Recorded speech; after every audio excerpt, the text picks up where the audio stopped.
YouTube channel bell আইকনটা বাজিয়ে দিন। একটা লাইক, একটা কমেন্ট, একটা share. Indian live 10 news subscribe করে রাখুন চ্যানেলটা। তৃণমূল কংগ্রেস জিন্দাবাদ, জিন্দাবাদ, জিন্দাবাদ। মমতা ব্যানার্জি জিন্দাবাদ, জিন্দাবাদ, জিন্দাবাদ। বিজেপি হটো, প্রাণ দিয়ে দেবো বিজেপিকে, ঢুকতে দিচ্ছি না, দেবো না, দিচ্ছি না, দেবো না, প্রাণ দিয়ে দেবো বাংলায়, বিজেপিকে ঢুকতে দিচ্ছি না, দেবো না, দিচ্ছি না, দেবো না। জুমলাবাজ বিজেপি, বাংলা থেকে দূর হটো, জুমলাবাজ বিজেপি, বাংলা থেকে দূর হটো।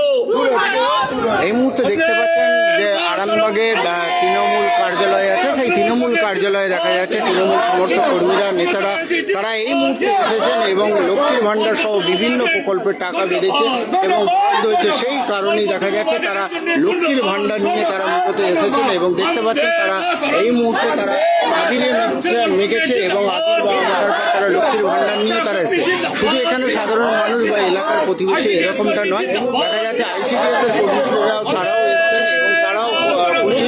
তারা বেশ কিছুদিন ধরে যে লড়াই চালাচ্ছিল, সেই লড়াইয়ের পর আজকে দেখা যাচ্ছে রাজ্যের মুখ্যমন্ত্রী বাজেট পেশ করেছে, সেই বাজেট পেশের পরই দেখা যাচ্ছে লক্ষ্মীর ভান্ডার সহ বিভিন্ন প্রকল্প সেখানে বেড়েছে এবং সেখানে লক্ষ্মীর ভান্ডার 1000 টাকা ছিল 1,500 হয়েছে, যাদের তপশিলীদের যাদের ছিল তাদের 1200 থেকে 1700। সব মিলিয়ে দেখতে পাচ্ছেন এই মুহূর্তে তৃণমূলের কংগ্রেসের পক্ষ থেকে তৃণমূলের কার্যালয়ে তারা এই মুহূর্তে তারা স্লোগান তুলছে এবং তারা পরিষ্কার বলছে বিজেপিকে ঢুকতে দিচ্ছি না, দেবো না, দিচ্ছি না, দেবো না, প্রাণ দিয়ে দেবো বিজেপিকে ঢুকতে দিচ্ছি না, দেবো না, দিচ্ছি না, দেবো না। বিজেপি জেনে রেখো, বাংলা তোমার নয়, তোমার নয়, তোমার নয়। বিজেপি জেনে রাখো, এ বাংলা তোমাদের নয়, তোমাদের নয়, তোমাদের নয়। বিজেপি দূর হটো, বিজেপি দূর হটো।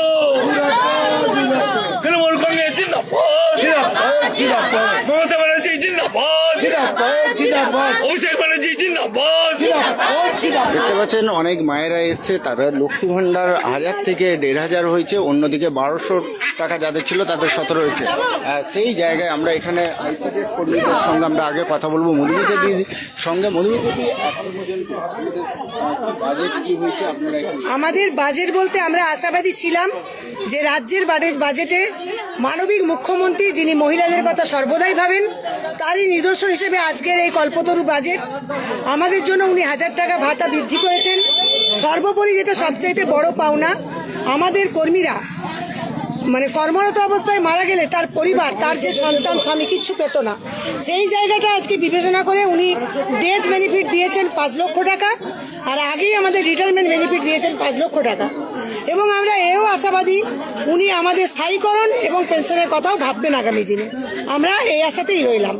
এরপরে তো লক্ষ্মী ভান্ডার থেকে শুরু করে বিভিন্ন সিভিল ভলেন্টিয়ার মাধ্যমিক পাস করে তারা নাকি টাকা পাবে, এটা নিয়ে কতটুকু? এটা নিয়ে একটাই কথা বলবো, যারা বিরোধীরা কটাক্ষ করছেন, যারা বলছেন যে এটা ভোটের চমক, যদি তাই হতো, বিরোধী দল কিন্তু আমাদের পশ্চিমবাংলায় একটা নেই। আপনারা দেখতে পান প্রতিনিয়ত মমতা ব্যানার্জির পিছনে লেগেই আছে। তো সেই বিরোধী দলেরাও যদি এটাকে হাতিয়ারই ভেবে থাকেন, ন্যূনতম একটা কোনো ভাতা তো তারা চালু করেননি, তাহলে এটা আমরা কিন্তু পশ্চিমবঙ্গবাসী হাতিয়ার ভোটের বলে ভাবছি না। আমরা এটাই ভাবছি মানবিক মুখ্যমন্ত্রী পশ্চিমবাংলার পাশে আছে, পশ্চিমবাংলার সাথে আছে। যদি তাই হয়, ভোটের পরে দেব না বলে যেমন আমাদের রাজ্যের মুখ্যমন্ত্রী ভোটের আগে দিয়ে দেখাচ্ছেন, আমি ICDS এর পক্ষ থেকে বলছি, কেন্দ্রীয় বাজেট কিছুদিন আগেই হয়েছে, ওনারা কিন্তু 5টা টাকাও কিন্তু বাড়িয়ে দেখাতে পারেননি। হাতিয়ারই যদি হয়, তাহলে কেন বারবার বলছেন যে জিতলে লক্ষ্মীর ভান্ডার বাড়াবো 3000 টাকা? কই আমাদের রাজ্যের মুখ্যমন্ত্রী তো বলেননি জিতলে বাড়াবো, জিতলে করবো। অতএব আমরা জানি, আমরা 1.5 লক্ষ পশ্চিমবাংলা জুড়ে আমরা ICDS কর্মী আছি, আমরা জানি 26শে দিদি আবার আসছেন নবান্নে। অসংখ্য ধন্যবাদ দিদি। শুনতেই পাচ্ছেন যে বাজেটের পরে কিন্তু রাজনৈতিক তরজা শুরু হয়েছে এবং দেখতে পাচ্ছেন অনেক মায়েরা তারা এসছেন এবং তারাও এই লক্ষ্মীর ভান্ডার দেখা যাচ্ছে যে ভাঁড় আছে, সেই লক্ষ্মীর ভাঁড় নিয়ে তারা মূলত এসছেন তৃণমূল কার্যালয়ে এবং এই তৃণমূল কার্যালয়ে আসার পর তারা আবিরে মেতেছে। দিদিভাই কোথা থেকে আসছেন? নবপল্লী কালী মন্দির থেকে 6 নম্বর। দিদি আজকে কোথায় এসছেন এবং কেন এসছেন? লক্ষ্মীর ভান্ডার বাড়াচ্ছে তার জন্য এনে। লক্ষ্মীর ভান্ডার শুনেছেন? লক্ষ্মীর ভান্ডার বেড়েছে শুনেছেন? হ্যাঁ সেটাই কানে শুনছি তো, আর যতক্ষণ না বাড়ছে কিছু বলতে পারছি না। টিভিতে দেখা যাচ্ছে।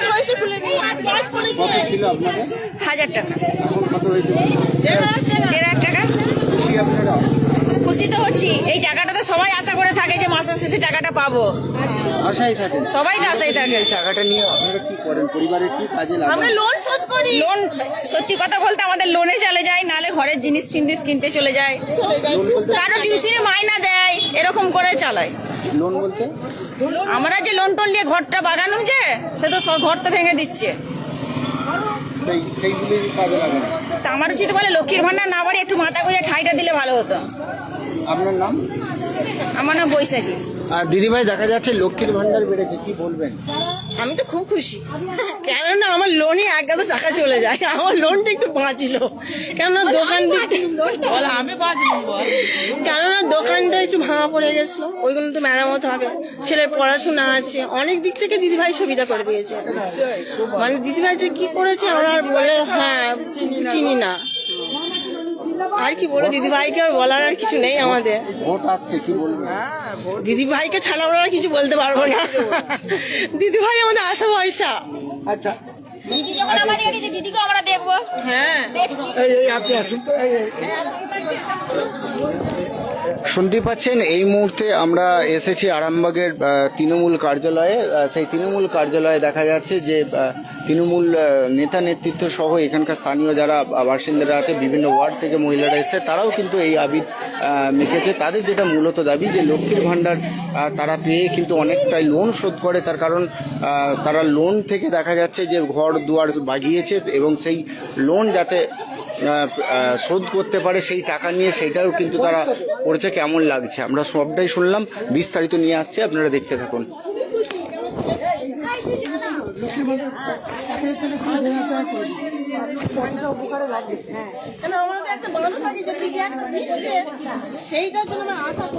দিদি দিদি আইসিডিএস আপনারা এসেছেন, দেখা যাচ্ছে আপনারা তো অনেক আন্দোলন করেছেন, আজকে দিদি এরকম ঘোষণা, কি বলবেন? হ্যাঁ, আমরা খুবই আনন্দিত। যেমন আমাদের আইসিডিএস কর্মী মানে আমরা বেশিরভাগই দুস্থ ফ্যামিলির মেয়ে বা বউ, তা আমরা হচ্ছে যে এই যে মানে মৃত্যু পরবর্তী যে বেনিফিটটা, অনেক দুস্থ ফ্যামিলি যেহেতু তার ইনকামটা চলে যেত, তারা অসহায় হয়ে পড়তো। এই জায়গায় এসে আমরা যে মৃত্যু পরবর্তী যে আমরা যে বেনিফিটটা পাবো, তাতে ফ্যামিলিগুলো খুবই খুশি হবে। আপনার নাম দিদি?